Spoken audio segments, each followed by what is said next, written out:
Hey. Okay. Hey guys, how are you? I want to welcome you guys back to PK's on Scandal. You came for the truth.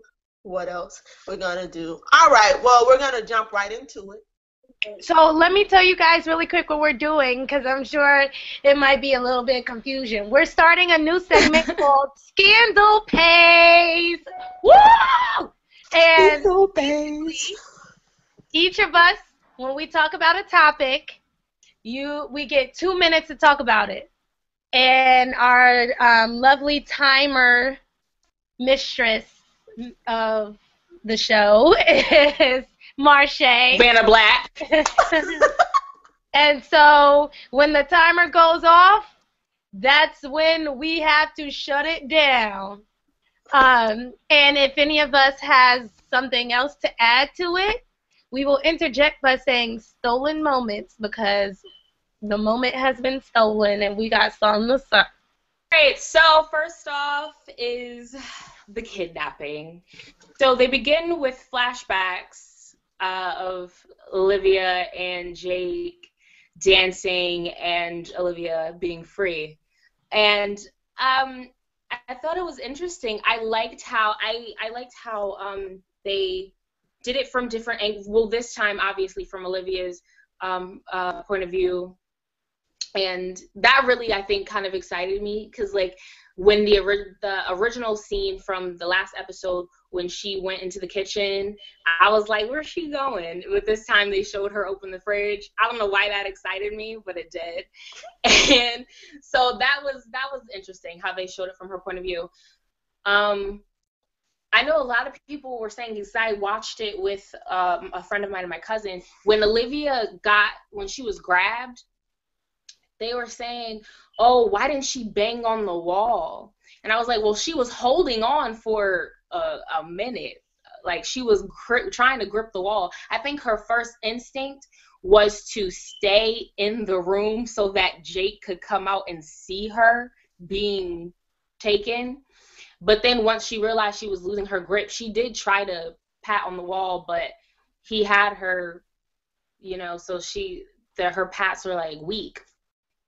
I got upset when I realized that he took her across the hall.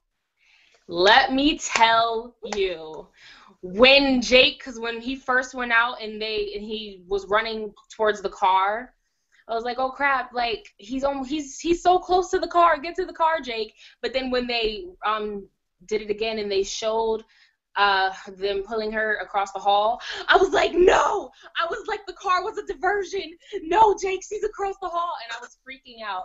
And I was so upset because she made a noise and Jake heard her. I know he heard her. We all know he heard her because he looked. But then he brushed it off. Why would you brush it off? But anyway, we're not going to talk about that. So yeah, and then once she was in there, and I don't know what was going through Olivia's head, but I know that she was freaking out. When I watched Sophia talk about it, and she was saying that the beginning of her mental breakdown started when she was listening at the door to see if Jake would come, because at that moment, obviously Jake was the only person that could save her. And when she realized that Jake wasn't coming for her, like, bruh, I don't want to know how that felt. And then for her to watch the elderly woman get shot, like, I knew she knew that once the masks were taken off that she was going to get shot, that she was going to die, because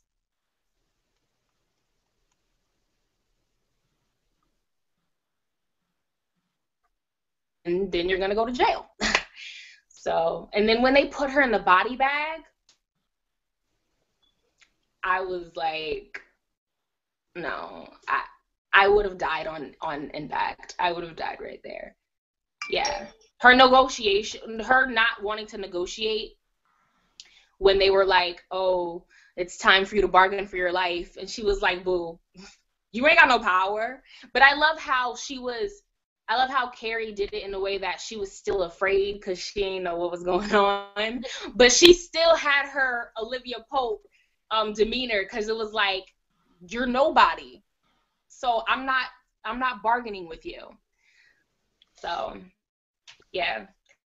That I don't know. I don't know how I would. Obviously, I wouldn't have handled it the way Olivia did, knowing the fact that they didn't have the power. When she said it, it made sense. But in that moment, I wouldn't have realized that they didn't have the power. But Olivia Pope would know that.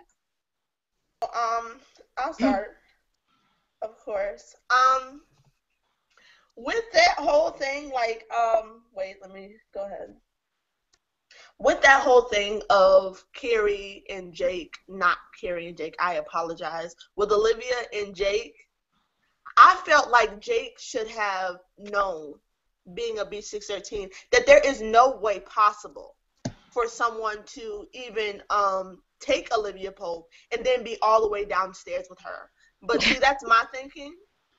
And then, like, I knew that Olivia Pope wasn't downstairs.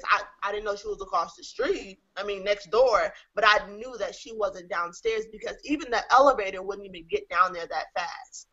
It wasn't like he was gone in the bathroom. I mean, in the bedroom for 5 minutes. It was like 2 seconds. Like, really? He heard her speaking. He didn't do anything. And y'all know I'm like, I'm not Team Olay, but I like Jake. And I just felt like that was a really dumb move. And you should have been patting on walls like, hello, Olivia, where you at? Like, it was a lot of stupid moments in that scene. But once the old lady got shot, I call her Mother Green. I named her Mother Green. I knew from that moment that Olivia started looking at everything because once she was screaming, but once the old lady got shot, she completely shut down. Like, she shut up. She started watching everybody once they took their clothes off. How the man in the back didn't say anything, because I said the same thing. I was like, man, that's the dude in charge that's holding Olivia, because he didn't even say anything. But that's just me. And when she was on top of the old dead lady was on top of her, I freaked out. And when she started talking, like, you know how you get a whooping? And you, like, that's how Olivia was talking. And it was just, it was great. It was just all great. Like, she was so boss about it. Like, you think that I'm not talking to you? I was just like, it was so low. All right. So, y'all, the ring. Did you see when she was in the other apartment and she took the ring off and then slid down her finger and then she hid it under the ring? The rug. You know what that means?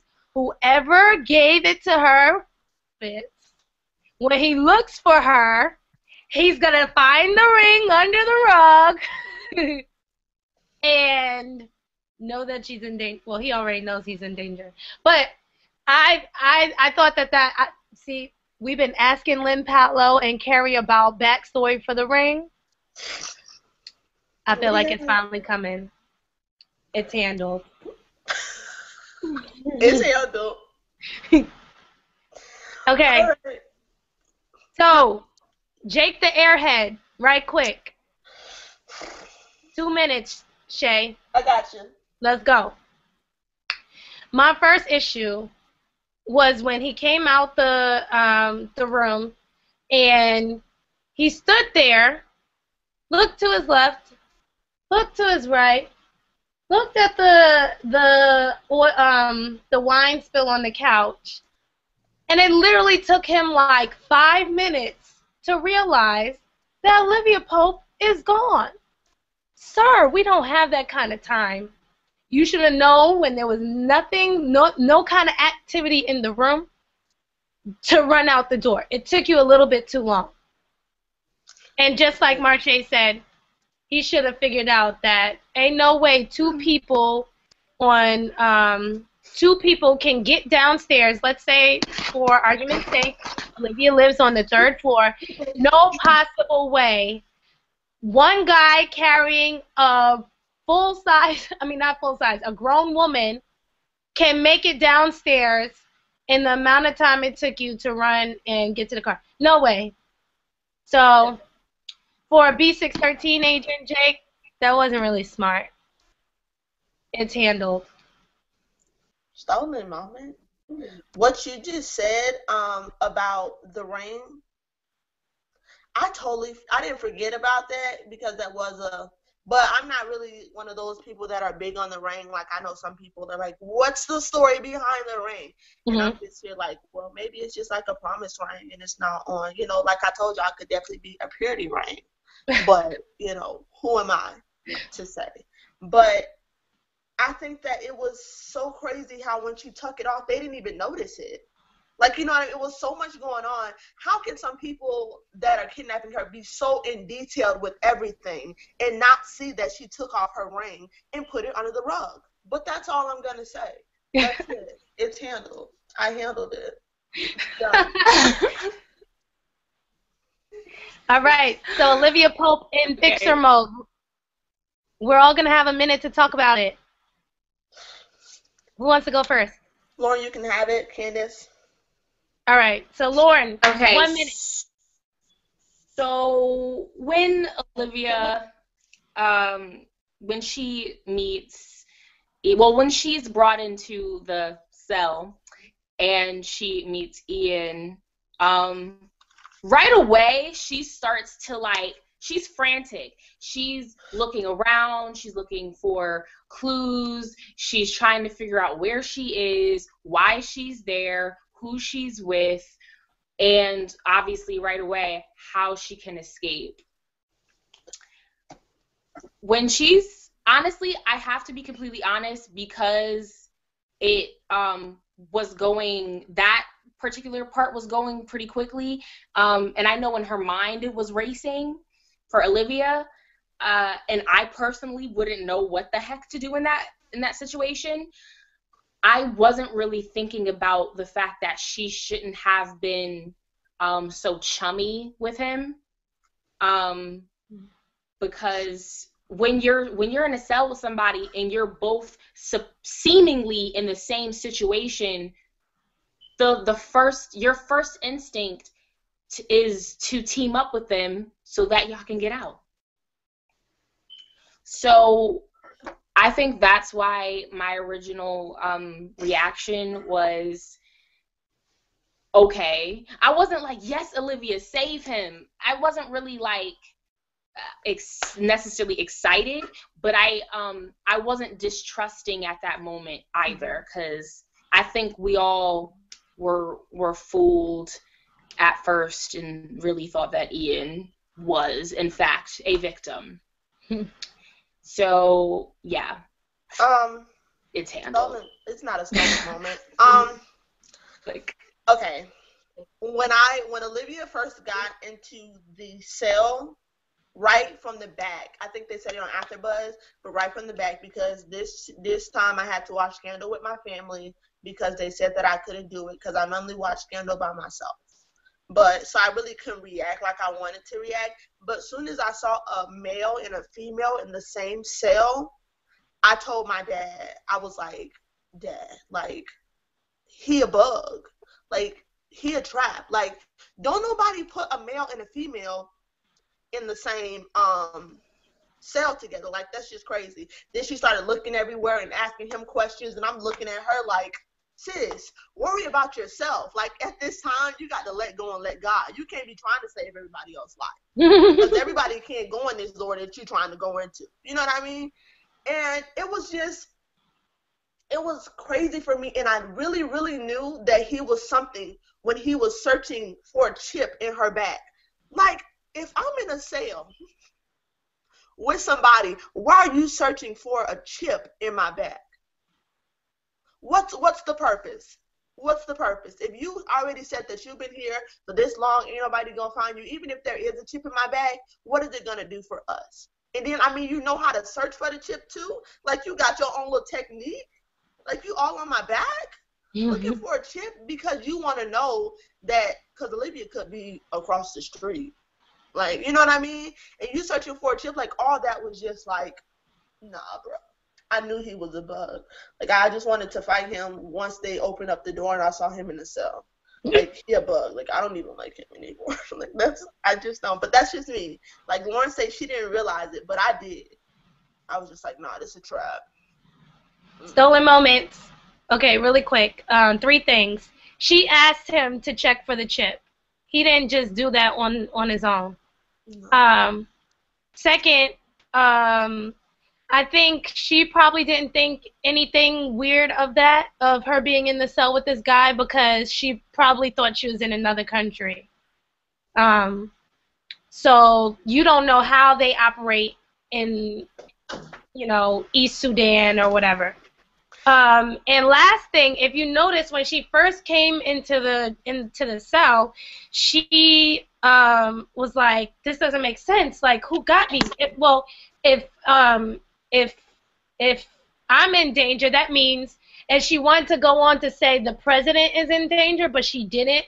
So like, her instincts were telling her in the beginning not to say anything, but then she had this like trusting moment with him where he was looking for the checking for the chip in her back and everything, like slowly breaking down her walls to where she just went to be like, you know what, I'm Olivia Pope, I'm gonna get us out of here, which is funny because it's useless.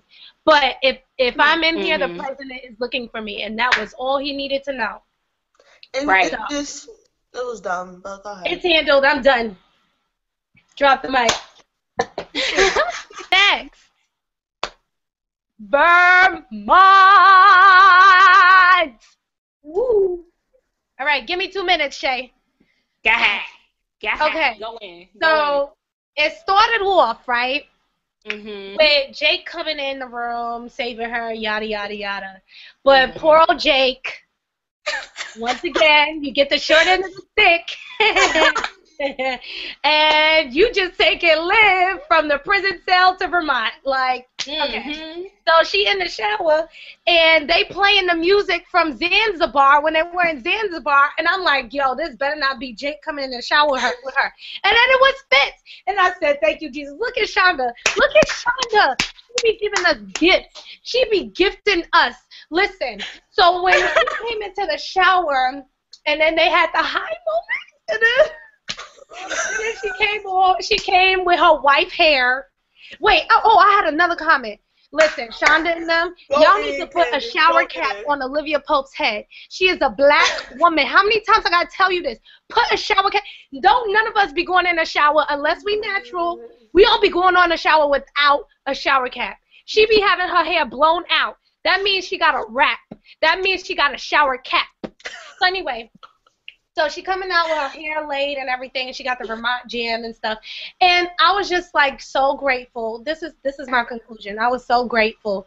And if I don't think that was done, I don't think Shonda gave us that as a bone, because we're never gonna get Vermont. Now we may not get Vermont the way that it looks, but I do believe that Elitz is in game. I'm not letting that go. Have faith, sis. Have faith. Handle. Stolen moment. Listen. If you were here, you would know how crazy I went. My friend Kayla was like, Lord.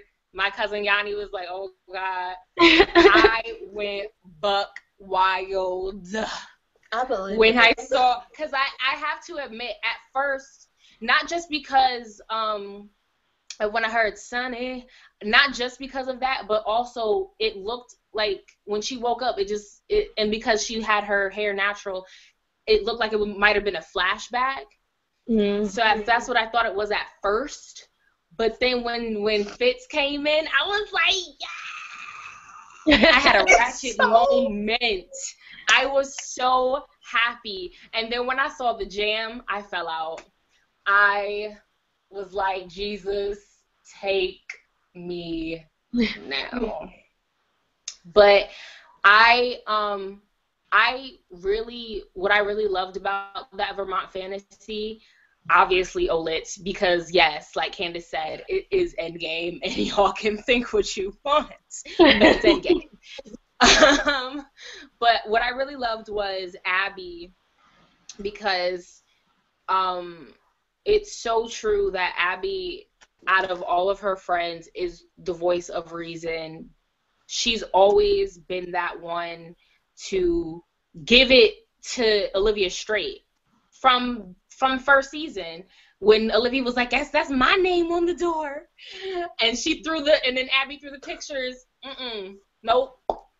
not gonna let you do it. Right. You know, Abby's always been that one. And when she said there is no man to save you, you have to save yourself, you're your own gladiator, I feel like that is props to the writers and Shonda. I felt a huge sense of pride. It was such a feminist moment. I loved that. So it's handled. It's handled. Okay, y'all know I'm a lit. I'm all down for it. When Jake first picked Olivia up, I was like, oh. To be honest, I was like, oh my God, she finna go in the sun with Jake. Like, not Jake finna be everybody's hero on Twitter. I'm finna have to get up in the morning and everybody gonna be like, yes, Jake saved Olivia. Like, I really thought that's how it was gonna end. Like, I thought she was saved at that moment.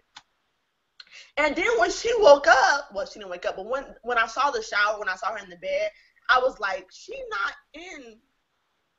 standing in the sun. Like, she not. Like, she didn't even look like she was standing in the sun. Like, her smile wasn't sun.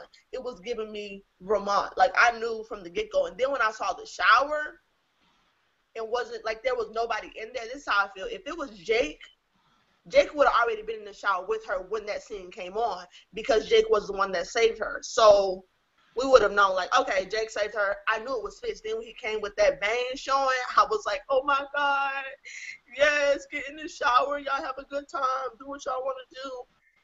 And it was just so much emotion. But when I got mad was when she opened up the refrigerator and it was like a whole bunch of jam in there.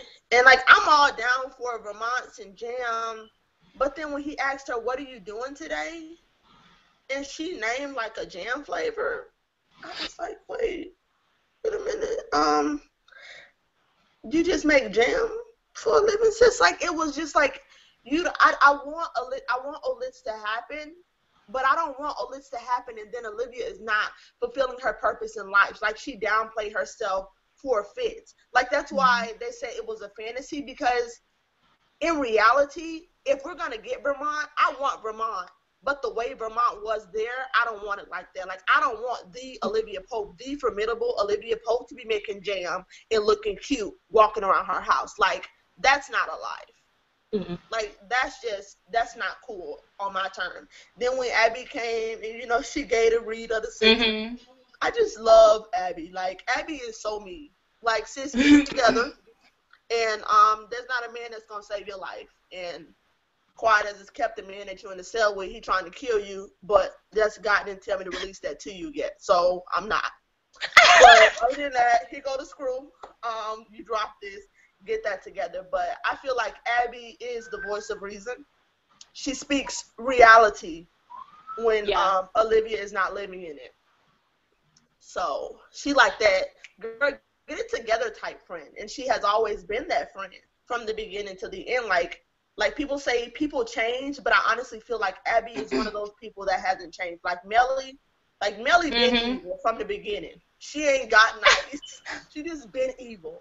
And I feel like Abby is one of those people that are just been real, like, and just gonna stay real. No consistent. Yeah. Okay. Survival mode, Olivia Pope. I like to call it full throttle Liv.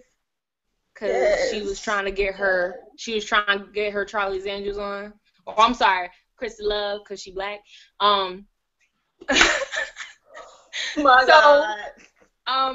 Proceed. When I first saw her, go to the floor in the bathroom, my friend Kayla was like, what is she doing? I was like, she's trying to get the wire out her bra. And I don't know why. I can't tell you why I knew she was doing that, because I honestly wasn't sure what she was going to do at first. I knew she saw the window, but I wasn't thinking right away. But I knew she was trying to get the wire out her bra. I don't know why that just immediately clicked with me. So when she took it out and she tried to get the window open, just like the determination on her face, and then when she got it open, she, like, that little bit of hope that she had when she got it open. But I knew she was gonna get caught. Like, I was in my feelings about that. And so, and then of course they ended up killing Ian to punish her.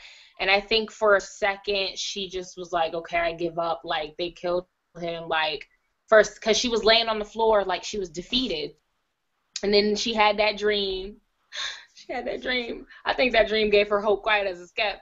And then she went back into the bathroom. Like, she was ready. She was ready to go back, bruh. She was looking at the door, out the door numerous times. Then she took the other wire. It's your last wire, bruh. It's your last chance.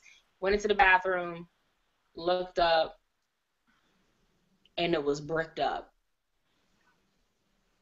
When I saw that, I wanted to break down with Olivia because I just was like, oh my God. Like, it's one thing to have a lock on it. That's one thing. But they bricked it up. Like, do you know what that does to your psyche? Like, you can't even see light. When she ran out to see that it was all projection and that there was really no outside of that door, I think that just, like I said, it's the same with the brick wall. Her mental is going to be completely screwed up because she doesn't know what time of day it is. She's never going to know what time of day it is. Mm. And she doesn't know where she is. And to be completely honest, when they were saying, oh, that's the call of prayer or whatever, I didn't think they were in Sudan or Afghanistan, or I didn't think they were out of the country. I honestly do feel like they're in America. They may not necessarily be close, but I definitely feel that they're in America. I felt that from the moment she was taken. And you know why? Because of the diversion. With the car, I feel like it's a diversion. When they took her, they ended up taking her across the hall. So why would they take her across the country when they could just take her down the street? You know what I'm saying? It's all about the diversion and the illusion. Mm-hmm. And that is gonna have her screwed up. And I really feel for Olivia right now. So it's handled. Stolen moments. For me, Olivia killed her first two people. Can we give her a round of applause?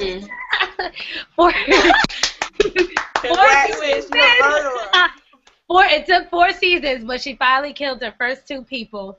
So we ain't never getting that same Olivia Pope back. That hallway was long. No.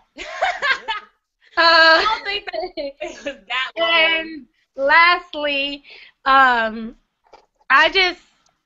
agree. At first I really did think, like, wow, did they really go, to like some Islamic country? But then when she opened the door and she saw the projectors and realized that she was in a warehouse, and then the fact that all of those guys had American accents, they spoke American. They didn't sound like they were from some other country. I agree with Cornelia on AfterBuzz TV that she is probably like in the back lot of B613. They rented out a space in the back and kidnapped her. Like, that's probably where she is. And especially for them to want to get whatever. If they're working with someone in the White House, i.e. Andrew, at least that's what they want us to believe, like, it got to be close, Or at least that's what I would think. But yeah, last thing. I liked her survival mode progress, if you will, because she's never been in that situation, and I'm actually glad that she's been in that situation because now she can identify more with, like, crisis. It's not just, like, fixing people because, I'm Olivia Pope and I fix, but now it's going to come from a place of, I know what it's like to be in a crisis, not just my parents are crazy and, right. So I'm glad she got this experience. It's handled. You are. Stolen moment. Okay. Olivia, my poor baby. Remember how I told y'all Olivia was going to get hurt this season, though? Like, and now I don't want it to happen anymore. But anyway, Olivia's survival mode was genius. Don't get me wrong, some of the things she did was foolish and petty, and she got to worry about herself. Other than that, when Olivia went in the bathroom and she started scrubbing her bra, at that moment, just like Lauryn, I knew that she was going to get the wire. And I knew exactly, like, I didn't think that the lock was, like, lift up, but I thought it was, like, a pull out. That's what I thought she was going to do, like, get the hook and then push it out. You know how some locks are, like, push out? That's what I thought was going to happen. But she didn't. But when she kept going back, once they killed the boy, because I didn't want to say his name because I'm just really upset with him. Once they killed the boy, supposedly killed the boy, that's when she lost her mind. At first, I thought that they were going to rape her. Once they said you have to be punished, but we can't kill you, the way that they were looking at her, I was like, God, I couldn't handle Melly. Like, so please don't do this to Olivia. Like, Shonda, if you do this, I'm going to be so upset and I'm going to cry for days. Like, that's what I thought they were going to do. But when they took him, I was just like, oh my God, they took him to mess with her mind, because in reality, he was all that she had. Because Olivia is so used to having people that she doesn't rely on herself. Like, she knows that she's that it person, but she's so used to having someone else. So when she lost that person, she felt like, oh my God, what am I going to do? Who am I going to save with me? Like, there's no, like, and then she had the dream, and the dream, like you said, gave her hope. When Olivia went to that bathroom and they patched up the wall, y'all, I went through it. Like, I was just, at that moment, I felt like, oh my God, how is she going to get out? Like, what's going to be her next game plan? And then that's when she mentally broke down. She was just like, oh my God, like, I don't think I'm going to get out of here. Like, I think that's when she gave up hope. Because even the cry within herself, I felt like it was more than just I'm not going to get out of here, but it's that I'm Olivia Pope, and at this moment, I don't know what to do. Like, I think it was frustration. It was definitely frustration. Because, like, when you, like, people cry like that, like, when they don't, like, like, they, like, that's the cry, like, from the soul. Yes, I'm doing sound effects. But then she got out, then she saw the little thing, and I was like, okay, Abby been here? Yes, giving a prophetic word, telling her what's going to be there when she get in the bathroom without knowing. When she came out and she hit the dude, I really didn't think that she was going to shoot him. But she did, and when she did, I was just like, go in, sis, run, like, go. Just don't run. Just keep running. Don't stop. When she opened up the doors and she saw the screen, my mind wasn't thinking, okay, my mind was, girl, run around the screen, find the door, and get out. Like, if you know you somewhere, like, run around the screen. Like, I would have been, like, jumping with this dude. Like, we would have been running back and forth, like, trying to get around the screen. But then again, I noticed that even if I was locked up like that, and I saw that there was no exit after I just seen something else that was blocked from me, I wouldn't know what to do. Like, my mind would just be like, okay, what's shock. Yeah, and, like, devastated, because at this point, even when I thought there was a way out, now that I know for a fact that there is no way out, she was giving me Wanda Holiday heart realness though too, but that's a different subject. But it was crazy. It was definitely crazy. It was definitely mind blowing, and it was definitely a different Olivia Pope that I like to see, because although we see her weak for family reasons and stuff like that, because she feels like she's gonna be caught, but being emotionally vulnerable because you're in danger, it was a whole different Olivia Pope that we'd never seen before. That even though we didn't like to see, we needed to see.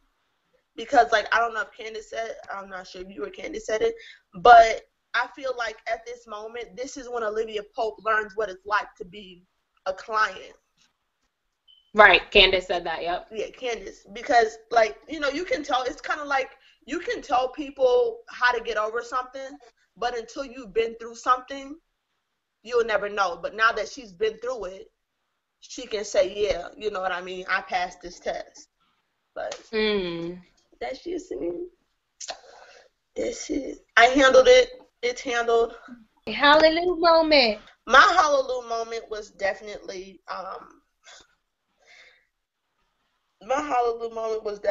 Abby's read. I felt like it was necessary because sometimes we get so caught up in the dream that we don't wake up from it and then hit reality. And I felt like Abby's read was so necessary because even when everything seems so beautiful, you have to remember that, you know, there's something like the way you live, all that other kind of junk like that, it's not appropriate and you was wrong. So sit down, have several seats. And, you know, you don't need a man to set you free. Like, I'm sorry. You don't need a man. Bless you. You don't need a man to set you free. And at that moment, I felt like Olivia Pope needed to hear that because not that she lives for men, but her life has, around the season, her life has been so focused on men. Her dad, Jake Ballard, I'm sorry, and Fitzgerald Grant, like, it's always been about men. And when Abby told her, like, there's no man here to save you. Your dad's not going to save you. Jake Ballard's not going to save you. Like, Fitz is not going to save you. Like, it's up to you. Like, that was my hallelujah moment. I was like, sis, give her a word. Like, she needs to hear this. I've been trying to tell her this all season, but she ain't hear me behind my TV. But that was my hallelujah. I want to say it's the jam. Because that really set my soul right. But I have to piggyback on what Marshé said. What I was basically saying was I feel like a lot of her problems with men obviously has to do with her own daddy issues. I feel like the reason why she constantly wants to be saved by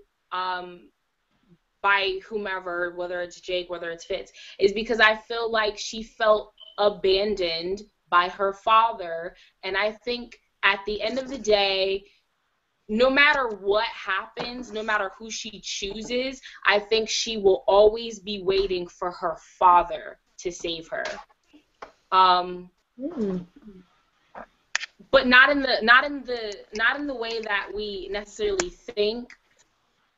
Not in the way that he's been going about it.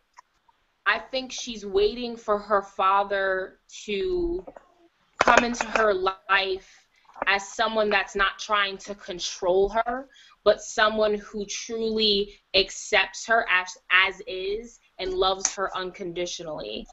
And the day that happens, then that's when Olivia will truly feel free. She can choose herself all she wants, but she's still trapped underneath the hands of Eli. The devil is busy. Marshé, go. The devil is busy. I'm gonna go on my scandal page. The devil is busy. My devil is busy moment was definitely when they killed Mother Green. Like, I felt like that was so unnecessary. And then, like, all the blood that was coming out of her mouth, I was like, oh my God, not Mother Green. I swear that was me, like, at the TV. Like, keep in mind, I've never seen this lady before. But I was like, oh my God, not Mother Green. And we just met her. Like, I was devastated. Also, I have two devil is busy moments. Okay, Olivia Pope's leave out as a Black female. I know how important a leave out is.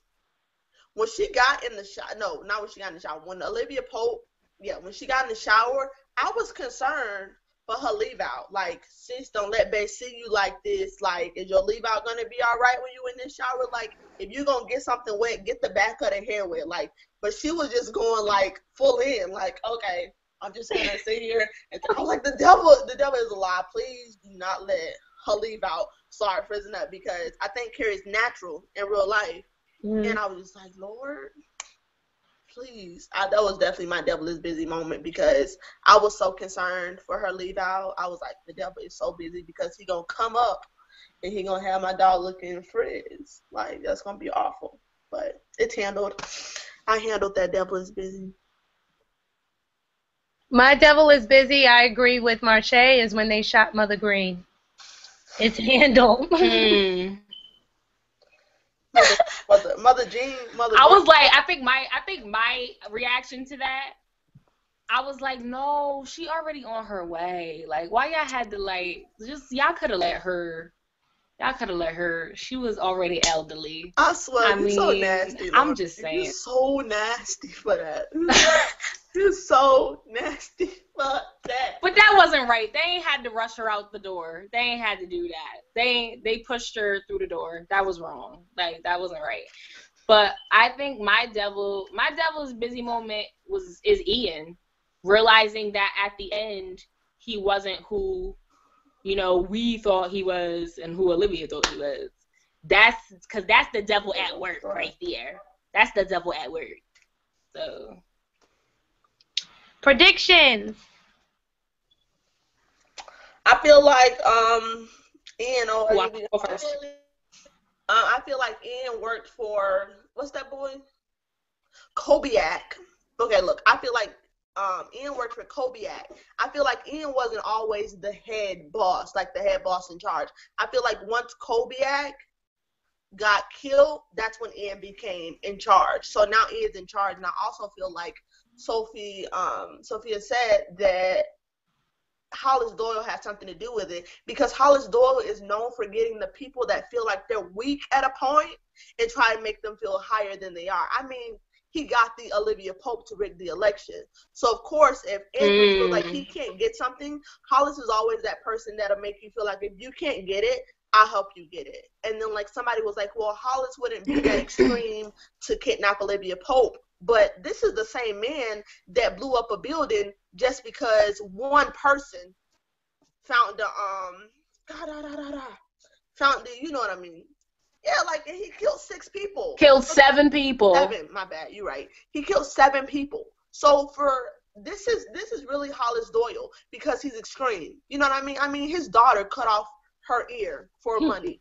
So you really can't trust them. And I feel like Hollis really has something to do with this, because he's known for getting people to feel like they're in power or that they can do this long as I got him behind his back. And Hollis always just gets something in the end.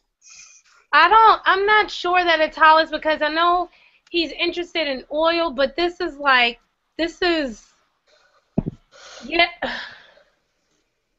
a different country. This country is in Africa. Right. And the country that Hollis was concerned about was, like, in the Middle East. Yeah. But I don't know. Oil is oil, I guess. We'll see. My prediction is that Olivia really will save herself. I think that obviously people, they're going to make moves and work to find her, but it's all going to come down to her willpower, and this is like the trying of your faith. And it's perseverance. So she been knocked down several times. She going to have to get back up and keep it pushing. So I think that's my main thing right now. I honestly don't have any predictions, because I just have learned that when you're dealing with Shonda Rhimes, you're never gonna be right.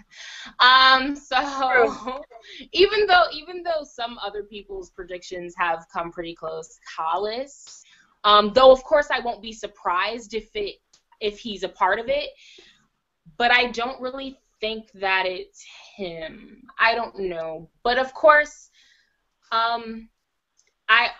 with Scandal, something is always connected, so I definitely feel like it's someone from her past or the show's past. So yeah, I guess that would be my prediction, that it is connected to someone from the past that is what we will see. All right, guys, we do want to thank you for watching PK's on Scandal with us. We missed you guys so much, and we're super excited about the upcoming episodes. Tweet us, tell us what you think. Tweet us questions. We're out. You know what I mean?